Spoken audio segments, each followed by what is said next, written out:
Olá, eu sou o Dr. Gilberto Kosserginski, eu sei, o sobrenome é complicado, mas depois com o tempo vocês vão se habituando. Hoje a gente vai falar sobre doença arterial periférica.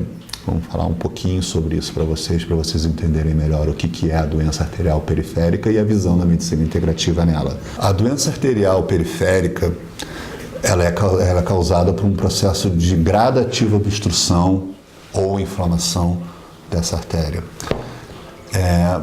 Geralmente o processo arteriosclerótico e ateromatoso, ele é causado por uma inflamação e outros fatores.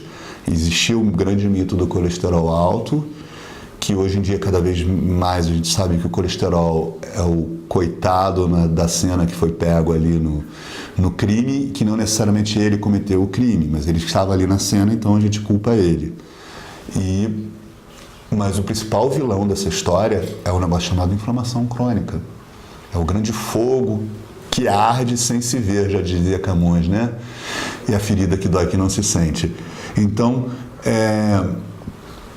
a doença arterial periférica nada mais é do que um processo inflamatório contínuo, no qual essa parede desse vaso, dessa artéria, sofre um dano. A gente chama a camada mais fininha dessa parede interna de endotélio.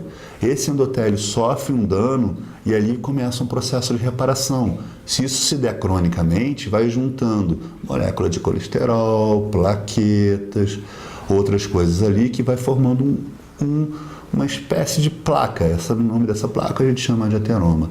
E ela gradativamente vai fechando até você ter um problema obstrutivo grave. Em alguns casos você precisa de colocar um stent, outro caso que seria o stent seria uma espécie de uma molinha que abre dentro dessa parede e deixa o fluxo de sangue passar. Ou fazer uma cirurgia de bypass, mais conhecida como pontes. O bypass ou a ponte é quando você pega um outro vaso, uma veia ou mesmo uma artéria que você possa ser retirada, ou uma prótese, geralmente uma prótese revestida de PTFE, que é um material específico para não coagular o sangue. Esse seria o tratamento para uma doença final. Mas o que leva a essa inflamação? Quais são os fatores que levam a essa inflamação? Estilo de vida, fatores genéticos, uso de alguns tipos de medicamentos. Isso tudo pode gerar um processo inflamatório dentro da sua artéria, no caso a gente está falando de doença arterial periférica, que gera esse processo inflamatório crônico.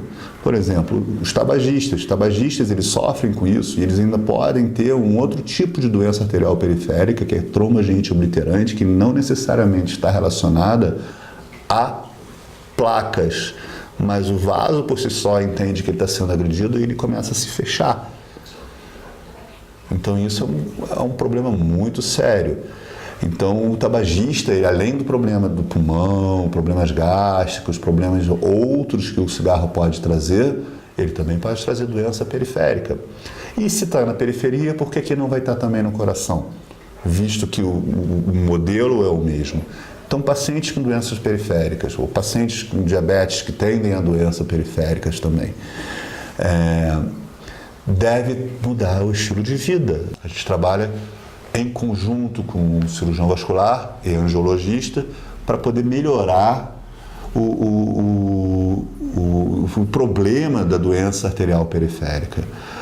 A gente não tem pretensão de curar, mas sim de, junto com esses profissionais, levar uma melhor qualidade de vida para os nossos pacientes e alguns pacientes, sim, por que não, evitar que isso aconteça.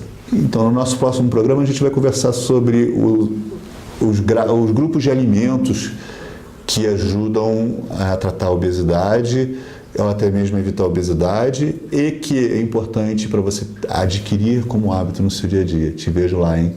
Abraço.